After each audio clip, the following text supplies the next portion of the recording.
Mirando el misterio, Samael a un weor. Capítulo segundo. Los duendes.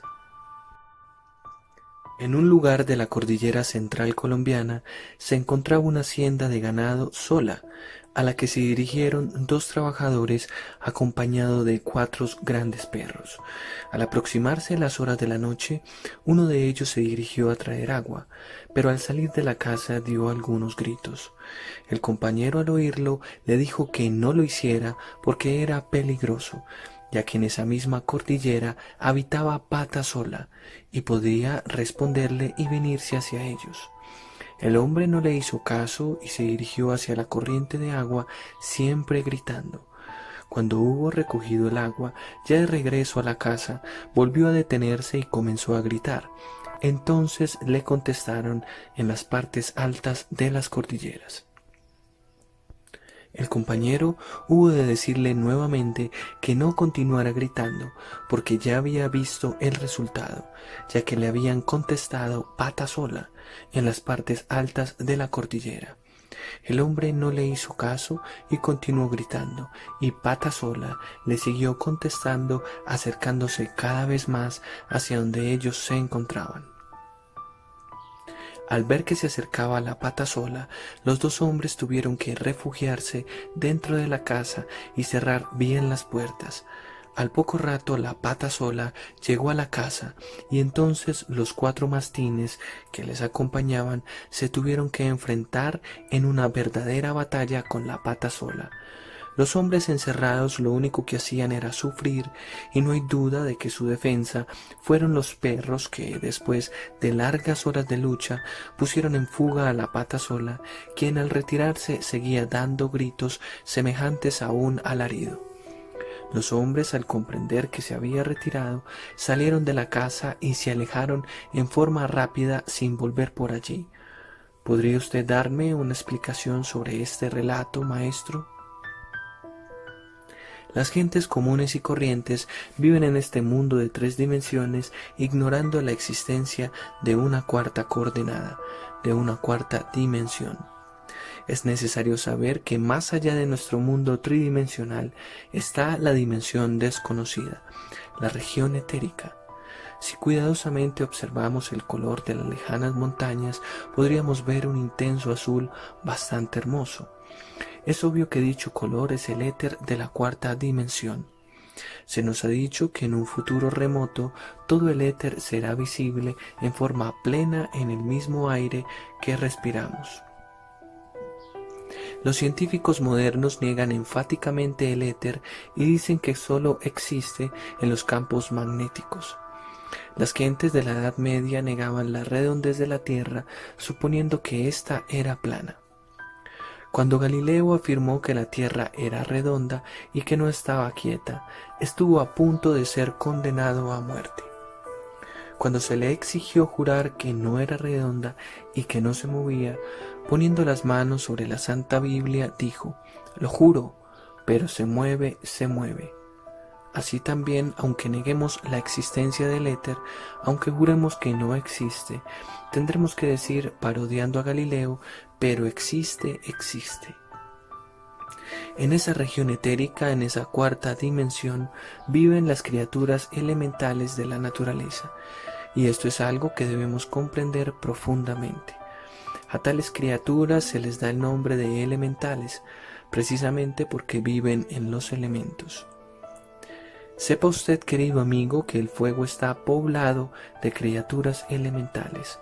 Entienda que el aire está también densamente poblado por esa clase de criaturas y que el agua y la tierra están poblados por esos mismos elementales. A las criaturas del fuego, desde los tiempos más antiguos, se les conocía con el nombre de salamandras. A los elementales del aire se les designa con el nombre de silfos. A los seres del agua se les llaman ondinas, nereidas, sirenas, etcétera, etcétera. A las criaturas que viven entre las rocas de la tierra se les bautizó con el nombre de pigmeos, gnomos, etcétera. Es ostensible que la forma de estas criaturas varía muchísimo. Las criaturas del fuego son delgadas y secas, muy semejantes al chapulín o grillo. aunque de tamaño mucho más grande. Las criaturas del aire parecen niños pequeños, muy hermosos, con rostros sonrosados como la aurora. Los elementales del agua tienen diversas formas. Algunas parecen como damas inefables, felices entre las olas del inmenso mar. Otras tienen formas de sirenas peces, con cabeza de mujer. Y por último hay ondinas que juegan con las nubes y moran en los lagos y ríos que se precipitan entre sus lechos de rocas. Los gnomos de la tierra, los pigmeos, parecen ancianos con su luenga barba blanca y continente ceremonioso. Ellos viven normalmente en las minas de la tierra y cuidan los tesoros que por allí subyacen escondidos. Todos estos elementales de la naturaleza son útiles en la gran creación. Algunos animan el fuego, otros impulsan el aire, formando los vientos, aquellos animan las aguas, estos otros trabajan en la alquimia de los metales dentro de las entrañas de la tierra. Existen muchas criaturas que pueblan los bosques, los desiertos, las montañas. Usted, distinguido caballero, nos ha hablado de la pata sola, un elemental muy particular de alguna región nevada en su país. Es obvio que se trata de alguna serie de criaturas elementales con mucha fuerza y poder. El acontecimiento narrado por usted nos indica claramente que dicho elemental tiene potencia suficiente para hacerse sentir en el mundo de las tres dimensiones, en el mundo físico. En el citado relato es incuestionable que hubo lucha entre los perros y el ser desconocido. Puedo asegurarle en forma enfática que si no hubiese sido por los canes, los dos citados hombres habrían muerto. Realmente en el seno profundo de la naturaleza, en los parajes más lejanos, en el misterio de las selvas, existen duendes, hadas, criaturas que las gentes de la ciudad ni remotamente sospechan. No hace mucho tiempo, por el mundo entero, corrió la noticia sobre una extraña muerte. Cierto explorador en la Antártida fue encontrado degollado bajo su tienda de campaña con ese continente del Polo Sur. Lo interesante fueron sus palabras halladas en su bitácora de viaje. En esta última se pudieron leer frases como las siguientes: ya viene, ya lo veo, se acerca el monstruo, está aquí, ay, ay, ay. ¿Qué clase de monstruo sería ese? ¿Algún guardián de la cuarta dimensión? Eso es obvio.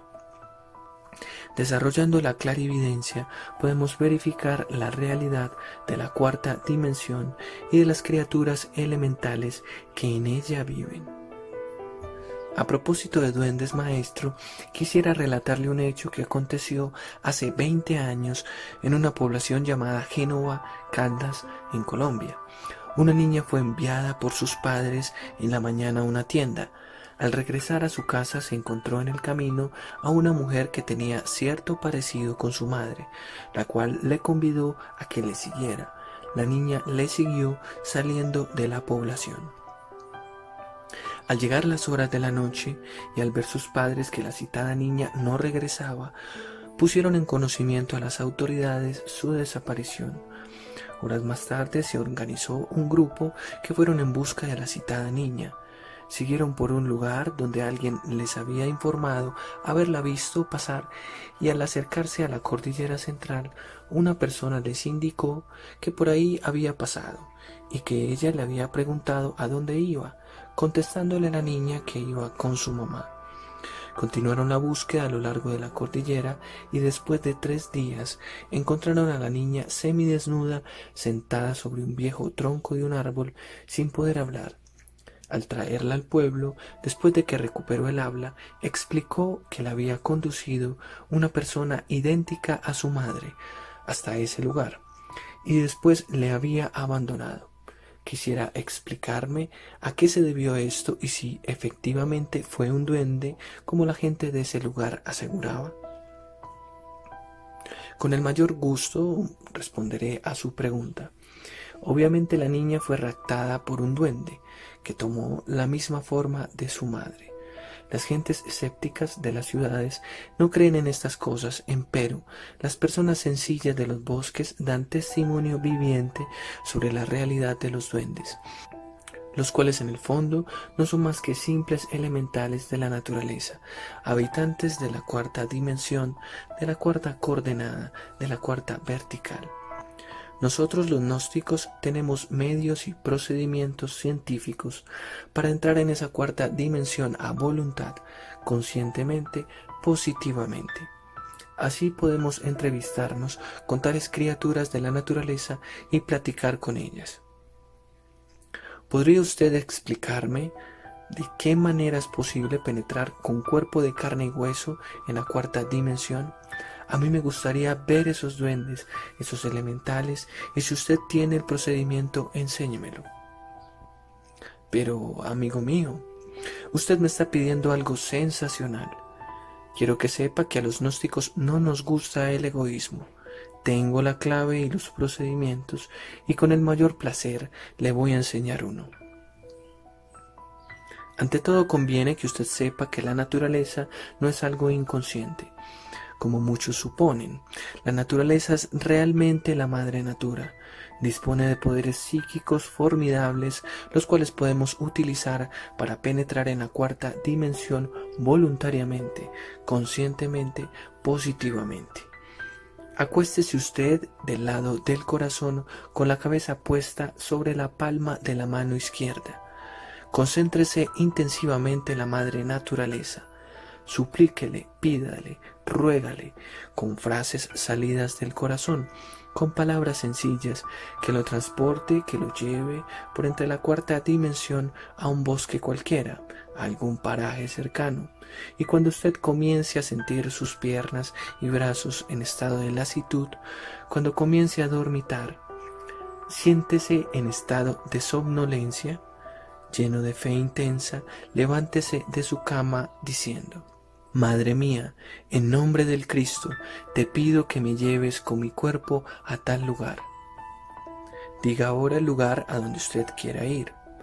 Le aconsejo, mi buen amigo, que antes de salir a la calle, dé primero un saltito con la intención de flotar en el ambiente circundante, para verificar si realmente está en la cuarta dimensión. Es claro que si usted no flota, si no logra quedar suspendido en la atmósfera, es porque todavía no ha penetrado en el mundo de la cuarta dimensión. En este último caso, métase entre su cama nuevamente y repita el experimento. Algunas personas triunfan inmediatamente, otras tardan meses y años enteros en este aprendizaje. Es urgente saber que cada ser humano tiene su madre naturaleza particular, aquel principio inteligente que creó su propio cuerpo físico, que unió zoospermo y óvulo para la fecundación, que dio forma a cada célula orgánica. Nuestra Madre Divina particular puede ayudarnos a condición de una conducta recta. Trabaje usted con esta técnica y cuando logre el éxito podrá convivir en el mundo de la cuarta dimensión con todas las criaturas elementales de la naturaleza.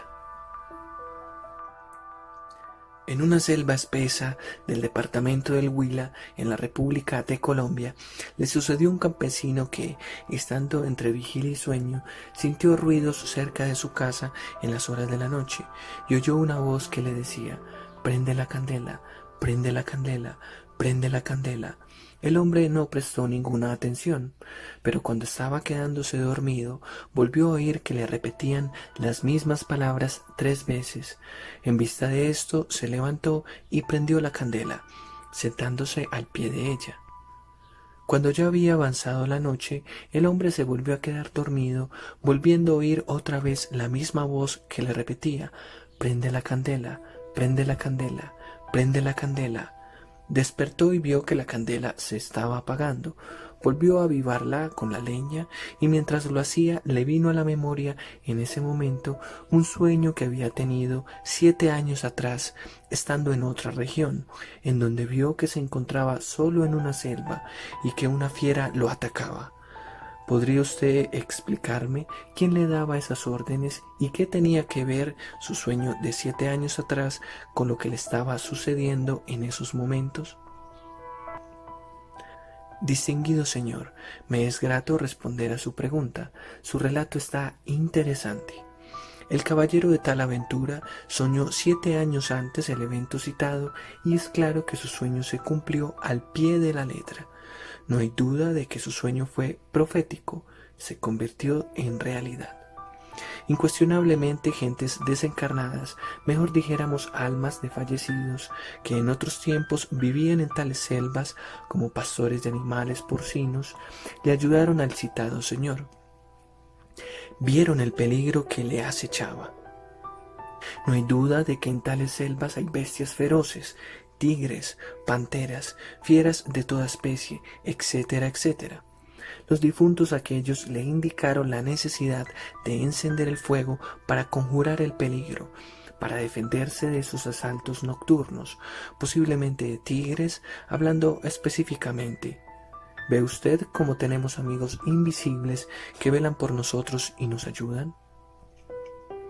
Hace 2 años, en una reunión en que se relataban casos raros, una de las personas que trabajaba en una compañía de artículos eléctricos nos contaba que en Escocia había muchos duendes y que a él, en lo particular, le sorprendió mucho el siguiente caso.